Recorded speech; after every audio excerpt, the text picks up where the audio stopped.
भोपाल में आयोजित global investors summit का समापन मंगलवार को हुआ। इस मौके पर केंद्रीय गृह मंत्री अमित शाह ने कहा कि 2 दिन में 30,77,000 करोड़ के प्रस्ताव आए हैं। इसमें ज्यादातर करार जमीन पर उतरेंगे। 50 से अधिक देशों के प्रतिनिधि ने मध्य प्रदेश में निवेश की संभावनाएं देखी। मध्य प्रदेश अन्य राज्यों को भी दिशा दिखाने वाला है। हर क्षेत्र में एक अलग इन्वेस्टमेंट समिट को दूसरे राज्य भी अपनाएंगे। उन्होंने कहा कि प्रधानमंत्री नरेंद्र मोदी ने देश के युवाओं के सामने एक पूर्ण विकसित राष्ट्रीय भारत को बनाने का लक्ष्य रखा है। राजधानी भोपाल में आयोजित ग्लोबल इन्वेस्टर्स समिट के दौरान मध्य प्रदेश में सहकारिता के क्षेत्र में भी निवेश करने के लिए उद्योगपतियों ने खासी रुचि दिखाई है। मंगलवार को जीआईएस में मुख्यमंत्री डॉक्टर मोहन यादव और सहकारिता मंत्री विश्वास सारंग की उपस्थिति में 2,305 करोड़ रुपए के 19 एमओयू साइन हुए हैं। इसके साथ ही नेशनल डेयरी डेवलपमेंट बोर्ड और Madhya Pradesh state dairy cooperative federation के बीच भी प्रदेश में संचालित 6 सांची दुग्ध संघों के संचालन को लेकर अनुबंध हुआ है। मध्य प्रदेश में CPPP cooperative public private partnership model पर काम होगा। मंत्री विश्वास सारंग ने बताया कि समिट में पहली बार सहकारिता क्षेत्र का विशेष सत्र किया गया है। टूरिज्म सेक्टर के सेशन में केंद्रीय पर्यटन मंत्री गजेंद्र सिंह शेखावत, प्रदेश के पर्यटन मंत्री धर्मेंद्र सिंह लोधी की मौजूदगी में कई बड़े ग्रुपों ने निवेश के प्रस्तावों के करार किए। बता दें कि कुल 4,668 करोड़ के निवेश प्रस्ताव टूरिज्म विभाग को प्राप्त हुए हैं। केंद्रीय पर्यटन मंत्री गजेंद्र सिंह शेखावत ने कहा कि भारत की अर्थव्यवस्था दुनिया की तेजी से बढ़ती अर्थव्यवस्था है। हम भारत के हितों से समझौता न करने की नीति पर चल रहे हैं। हर सेक्टर में हम आगे बढ़ रहे हैं। टूरिज्म सेक्टर भारतीय अर्थव्यवस्था का ड्राइवर बन रहा है। भारत की ताकत बढ़ गई है। ये विश्व महसूस कर रहा है। दुनिया का सबसे ज्यादा टूरिस्ट फ्रांस में आता है।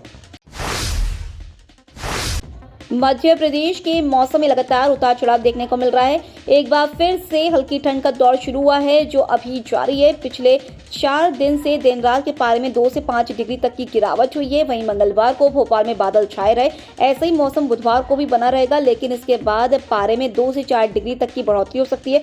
मौसम विभाग के अनुसार अभी वेस्टर्न डिस्टर्बेंस और साइक्लोनिक सर्कुलेशन सिस्टम की वजह से ऐसा मौसम है।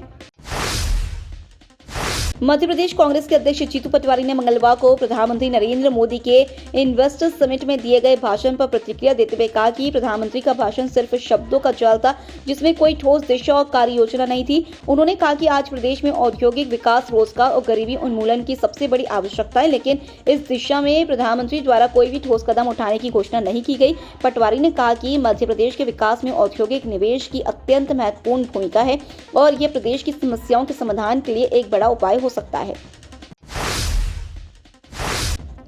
महाशिवरात्रि पर महाकाल नगरी उज्जैन में आसमान में भगवान शिव की आकृति और उनसे जुड़े प्रतीक चिन्ह रंगारंग रूप में दिखाई देंगे। मध्य प्रदेश सरकार के आयोजन विक्रम उत्सव के शुभारंभ दिवस पर संध्या के समय ड्रोन शो के माध्यम से यह अनुपम दृश्य दिखाई देंगे। प्रदेश में पहली बार उज्जैन में यह शो आयोजित होने जा रहा है। महाशिवरात्रि पर्व पर महाकाल नगरी में एक साथ 1,000 से ज्यादा ड्रोन उड़ेंगे। आसमान में भगवान शिव की आकृति और उनसे जुड़े प्रतीक चिन्ह रंगारंग रूप में दिखाई देंगे। 125 दिनों के विक्रम उत्सव के शुभारंभ समारोह में संस्कृति विभाग के अंतर्गत महाराजा विक्रमादित्य ज्योतिर्पीठ द्वारा यह ड्रोन शो आयोजित किया जा रहा है। चैंपियंस ट्रॉफी 2025 में ऑस्ट्रेलिया और साउथ अफ्रीका के बीच का मुकाबला बारिश के कारण रद्द हो गया है। मंगलवार को रावलपिंडी स्टेडियम में दिन भर रुक रुक कर बारिश होती रही। ऐसे में मुकाबले का रद्द करने का फैसला लिया गया। दोनों टीमों को एक एक अंक मिले हैं। ग्रुप बी की पॉइंट्स टेबल में ऑस्ट्रेलिया नंबर 1 और साउथ अफ्रीका नंबर 2 पर है। दोनों के पास 3-3 अंक है। वहीं इंग्लैंड और अफगानिस्तान को अब भी पहली जीत की तलाश है। दोनों चैंपियंस ट्रॉफी के इतिहास में पहली बार आमने सामने होने वाली थी। दोनों ने एक एक मैच जीते हैं। ऑस्ट्रेलिया ने इंग्लैंड तो साउथ अफ्रीका ने अफगानिस्तान को हराया था।